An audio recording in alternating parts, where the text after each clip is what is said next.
111, Sri GVL Narasimha Rao. So question 111.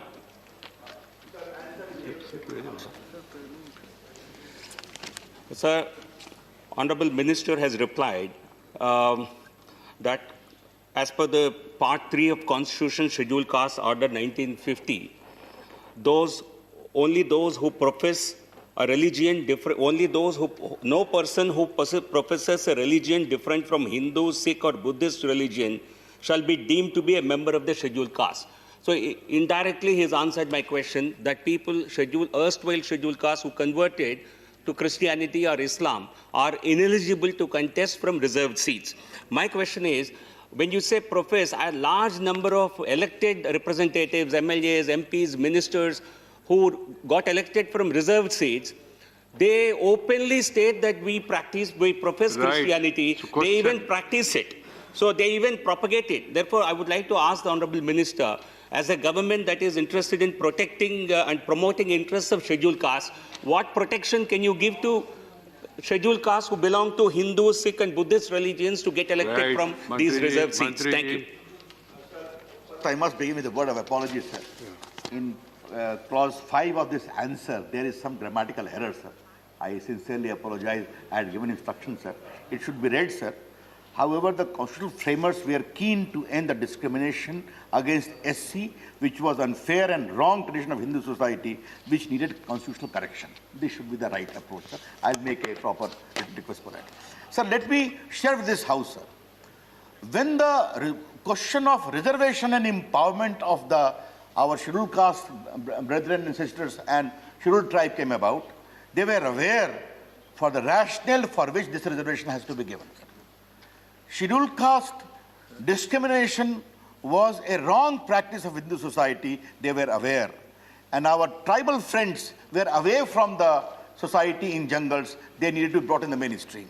Therefore, it is only these two communities who, apart from reservation in education, employment, have been given political reservation. Therefore, 1950 scheduled caste order clearly states this shall be available only to Hindus, and later Buddhists and Sikhs were added because in the constitution they are part of the same rubric, sir.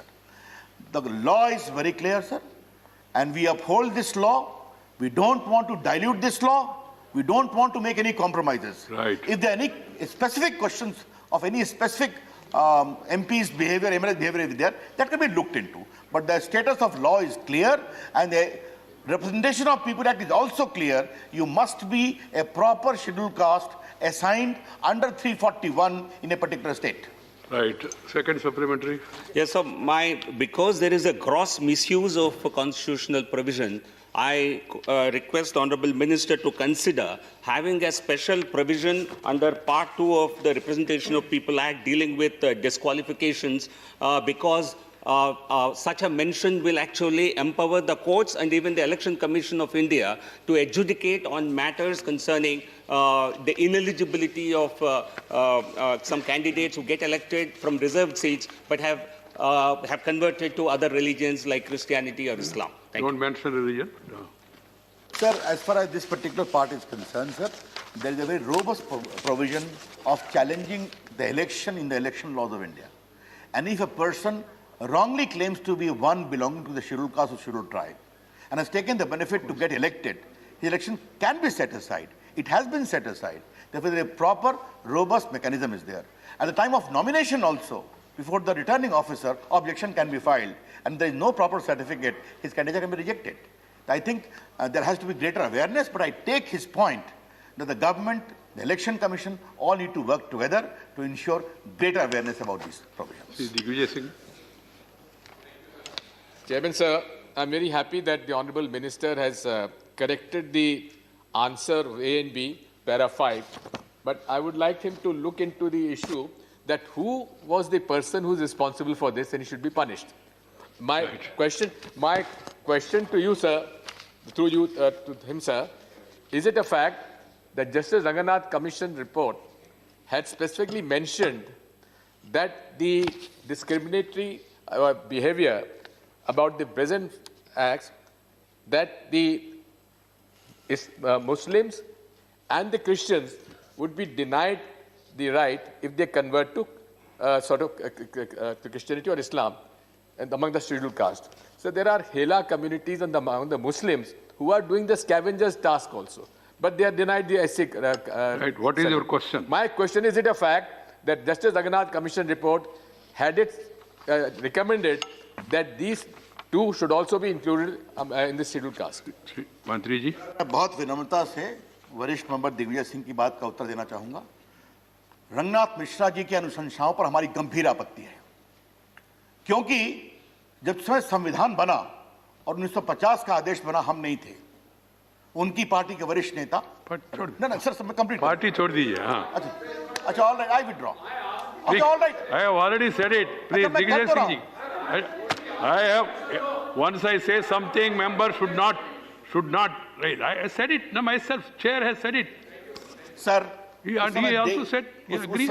उस समय देश के महान नेता नेहरू जी, राजेंद्र बाबू, Sardar Patel, doctor Ambedkar, Maulana Azad, इन सबों ने मिलकर निर्णय किया कि इसके लिए किसको करना है। और sir, No, please. No, if you are not satisfied with the answer, there is a different procedure.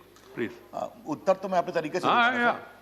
60-70 साल तक देश में कंसेंसस है कि ये सिर्फ हिंदू सोसाइटी के एक पीड़ा है, डिस्क्रिमिनेशन है, इसके लिए कॉन्स्टिट्यूशनल करेक्शन मैकेनिज्म है।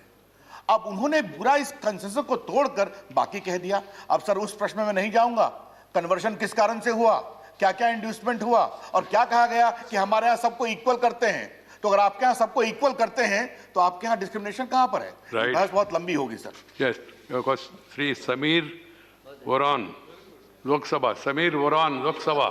Sir, Lok Sabha chamber. Please. अध्यक्ष महोदय, इस प्रश्न के संदर्भ में मैं जानना चाहता हूं कि सुप्रीम कोर्ट के 2014 का एक निर्णय आया था केरल बनाम चंद्रमोहनन और नॉर्थ ईस्ट का एक केसेज पर। उसमें स्पष्ट रूप से बताया गया था कि जो जनजाति समुदाय वर्षों से अपनी धर्म, संस्कृति, परंपरा, आस्था, विश्वास और विधि विधान और कुछ रूढ़िवादी मान्यता को वर्षों से त्याग दिया है, वो जनजाति समुदाय का सदस्य नहीं हो सकता है। तो क्या अध्यक्ष महोदय, मैं आपके माध्यम से मैं जानना चाहता हूं कि वो जनजाति समुदाय का सदस्य आस्था विश्वास को नहीं मानने के कारण यह सरकार इसको आगे लागू कर सकती है क्या? ठीक, मंत्री जी. सदस्य का प्रश्न सर बहुत संवेदनशील प्रश्न है सर। कोर्ट के कई निर्णय हैं इस मामले में। एक बात मैं कह देता हूं सर, सुसाई वनाम स्टेट ऑफ तमिलनाडु सर, उसमें एक पहले अपने दलित समाज के भाई थे, बाद में वो क्रिश्चियन हो गए, उन्होंने आरक्षण के नाम पर नौकरी लेने की बात की सर। सुप्रीम कोर्ट ने कहा जब तक आप ये नहीं कहेंगे कि बदले हुए परिस्थिति में आप उन्हीं पीड़ा और विषमताओं से पीड़ित हैं, तब तक आपको आरक्षण का लाभ नहीं मिल सकता। अब वहां जो उन्होंने बात कही है सर, सुप्रीम कोर्ट के और कई कोर्ट्स के और भी फैसले हैं कि अगर आप अपने ओरिजिनल फेथ में वापस जाते हैं और आपकी उन मान्यताओं को जनता स्वीकार करती है तो आपको इसका लाभ मिल सकता है। अब आपने जो एक स्पेसिफिक केस की बात कही है, मेरा ऐसा बहुत स्पष्ट रूप से मानना है कि हमारे संविधान के बनाने वाले महान लोगों ने इस पूरे विषय पर बहुत गंभीरता से विचार किया, और तो इसके दो ही उद्देश्य थे।